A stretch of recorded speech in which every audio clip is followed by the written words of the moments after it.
Il est exactement 8h15 à Paris. Vous êtes sur Paris Direct. Vous êtes au bon endroit. Nous sommes maintenant en compagnie de notre invité. Bonjour, Camille Romedebo.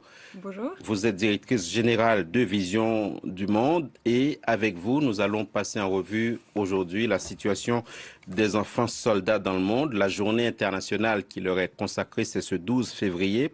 Pour commencer, un peu de pédagogie. Qu'est-ce qu'un enfant soldat? Alors, on désigne par enfants soldats les enfants, donc garçons et filles, qui se retrouvent enrôlés par des groupes armés, à la fois pour servir de combattants, mais aussi pour servir de petites mains, je dirais, pour aider ces groupes. Donc, ce sont des enfants qui vont servir de petits serviteurs, de cuisiniers, d'espions, et aussi, malheureusement, parfois pour les petites filles, parce qu'il y a beaucoup de filles, d'esclaves sexuels.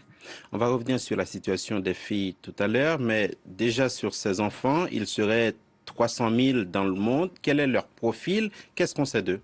Alors, ce qu'on sait, c'est que ce sont des enfants qui sont parfois assez jeunes, hein, puisqu'on a pu identifier des enfants qui avaient à peine 6 ans. C'est donc très jeune. Et ces enfants sont des enfants qui vont rejoindre ces groupes parce qu'ils n'ont plus aucun espoir au sein de leur famille.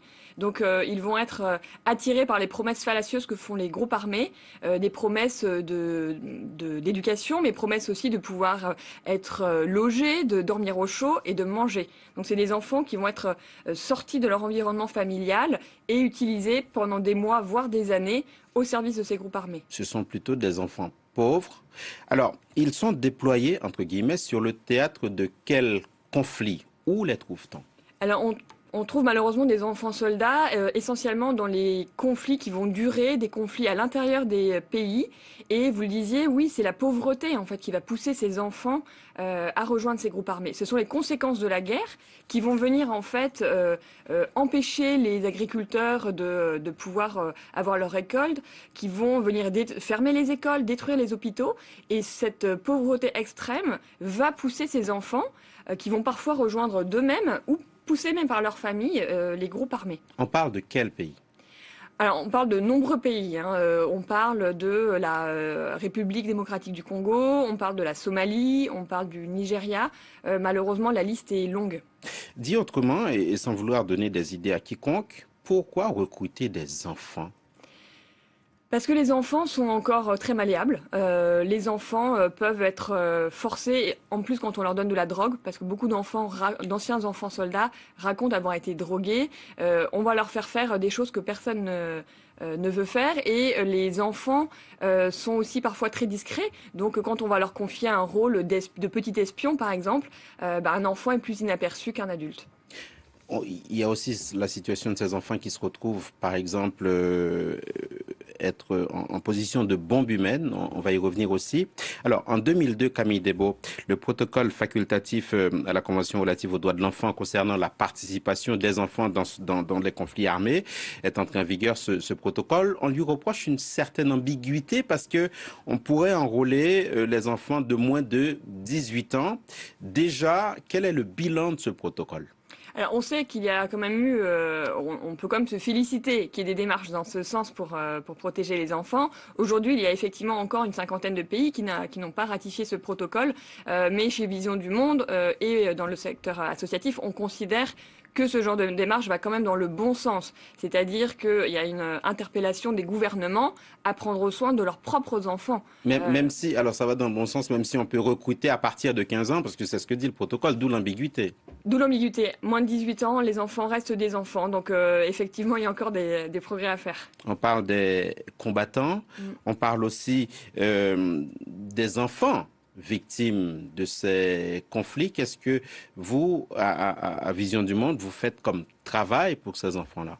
Oui, parce qu'on dit enfants soldats, et si on veut faire des choses horribles et terribles à ces enfants, il ne faut pas oublier qu'avant tout, effectivement, ce sont eux les victimes, puisque ce sont des enfants que l'on prive de leur enfance, qui vont se retrouver broyés à la fois, parfois physiquement, mais aussi psychologiquement, pendant des années. Et donc, Vision du Monde va prendre soin de ces enfants en faisant en sorte, déjà, dans un premier temps, qu'ils ne rejoignent pas ces groupes armés, et une fois qu'ils ont quitté ces groupes armés, Vision du Monde va aider ces enfants à se reconstruire et à réintégrer la société.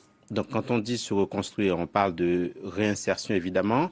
On pense peut-être au cercle familial. Comment ça se passe? Exactement, il y a 2 niveaux. Il y a le premier niveau, bien sûr, ça va être de permettre à l'enfant de dépasser les traumatismes qu'il va avoir vécu. Il faut avoir en tête que ces enfants vont être exposés à une extrême violence. Ils vont voir des choses horribles, ils vont faire des choses parfois très difficiles et ils vont subir des choses difficiles. Les filles, notamment, je le disais, vont se retrouver parfois esclaves sexuels. Donc ces enfants ont besoin d'être vraiment, de se reconstruire. Pour eux-mêmes déjà. On va ensuite les former effectivement à des nouveaux métiers pour leur donner l'espoir. C'est vraiment ça ce sur quoi on va travailler, leur redonner l'espoir, la possibilité de Donc ces s'installer. enfants, quand ils reviennent du théâtre, entre guillemets, de ces opérations malheureuses, réintègrent un cycle scolaire, par exemple, ou vont dans un lycée professionnel, comment ça se passe? Alors, on a des centres dédiés chez Vision du Monde qui vont former, en fait, on va leur donner le choix, soit de récupérer, je dirais, des rudiments de scolarité, ou alors les former à un métier, comme coiffeur, dans la mécanique.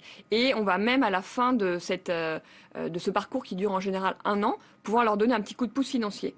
Et vous le disiez, il y a un élément qui est très important aussi, c'est le travail avec les familles, avec les anciennes familles. On va travailler sur le pardon à la fois dans le centre où les enfants sont accueillis, mais également dans les familles, pour que les enfants puissent réintégrer leur famille, qu'il puisse y avoir le pardon, la paix, et que ces enfants puissent aussi retrouver leur famille. Parce que la question qui se pose finalement, c'est comment ces enfants retrouvent leur enfance. Parce que quand on a tué, quand on a été, quand on s'est retrouvé en situation de faire couler le sang, quand on a été témoin ou on a perpétré des actes d'une extrême violence, comment est-ce qu'on redevient un enfant?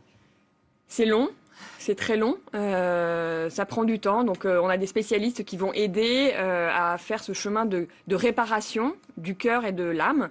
On va avoir des spécialistes qui vont aider aussi à travers des thérapies, même autour de l'art, pour que les enfants puissent traverser une forme de catharsis, je dirais, obtenir le pardon, la réconciliation et essayer tant bien que mal de se reconstruire. Mais les ravages qui sont faits sont bien évidemment énormes et très lourds à porter toute la vie pour ces enfants. Sur la situation des filles, on y revient. Vous avez parlé d'esclaves sexuels tout à l'heure. Donc, il y a des auteurs d'agressions sexuelles, identifiés ou non.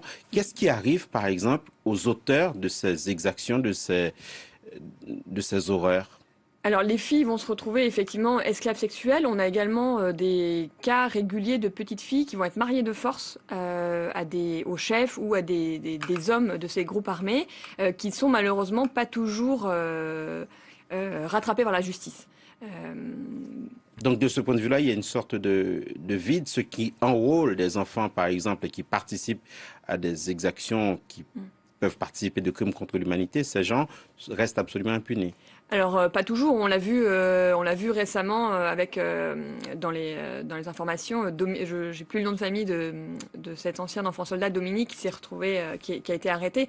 Certains groupes armés sont arrêtés, mais il y a aussi des processus de paix qui vont faire que les agresseurs ne sont effectivement pas toujours poursuivis pour tout ce qu'ils ont fait.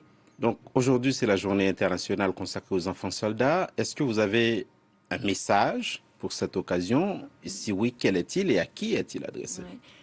C'est un message pour tous les enfants déjà. Les associations comme Vision du Monde et World Vision se mobilisent pour eux. On ne les abandonne pas. Il y a de l'espoir en travaillant sur les causes profondes qui vont générer ce type ces enrôlements. On peut limiter et même on voudrait arrêter vraiment ce phénomène des enfants soldats. Et Donc, comment on peut vous aider?